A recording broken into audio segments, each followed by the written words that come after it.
কালকে আবার বলছেন কি ত্রিপুরাতে সন্তান বিক্রি হচ্ছে। কার সন্তান মানিক বাবু? কালকে ভাষণ উঠিয়ে দেখুন, বলেন ত্রিপুরাতে সন্তান বিক্রি করে মানুষে অন্ন জোগাড় করতেছে। কোন গ্রহতে আছেন তিনি? তিনি আসেননি ত্রিপুরার মধ্যে, না বৃহস্পতি বা মঙ্গলে আছে। উনি কোন স্বপ্ন দেখেছেন ভোরবেলা? বলুন তো, আরে কোথায় ভাই ত্রিপুরা রাজ্যের মধ্যে মানিক বাবু তো আজকে প্রায় 2 বছর উপর হয়ে গেছে মুখ্যমন্ত্রী। কোন জায়গাতে কেউ যদি বলতে পারে ত্রিপুরাতে শিশুকে বিক্রি করেছে, রাজনীতি ছেড়ে দেব? মানিক বাবু আপনি বলুন, আপনি যে কালকে মিথ্যা কথা বলেছেন তার জন্য আপনি রাজনীতি ছাড়বেন কি ছাড়বেন না? হিম্মত হলে আসুন আগরতলা ময়দানে দেখান ত্রিপুরাতে কেউ সন্তান বিক্রি করে খেয়েছে।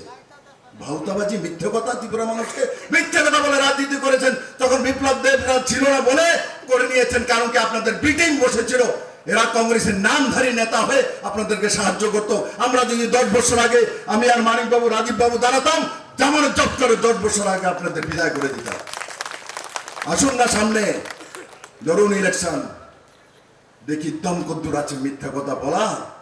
আজকে সোশ্যাল জামানার, গুগলের জামানা, ইন্টারনেটের জামানা, ইউটিউবের জামানা, আর্টিফিশিয়াল ইন্টেলিজেন্সের জামানা। কোথায় আছেন? কি বলেন?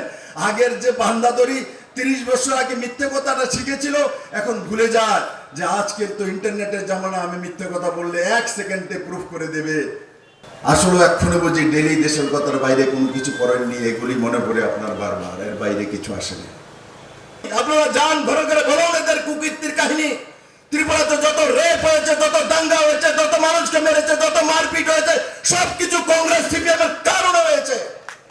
এর প্রায়শ্চিত্ত এদের করতে হবে ইলেকশনে, এদেরকে জবাব দিতে হবে। সাদা ধুতি পরলে হলে হয় না। সাদা ধুতি পরার সময় তার মধ্যে যাতে দাগ না লাগে তার প্রতি খেয়াল রাখতে হবে মেরে মিত্র।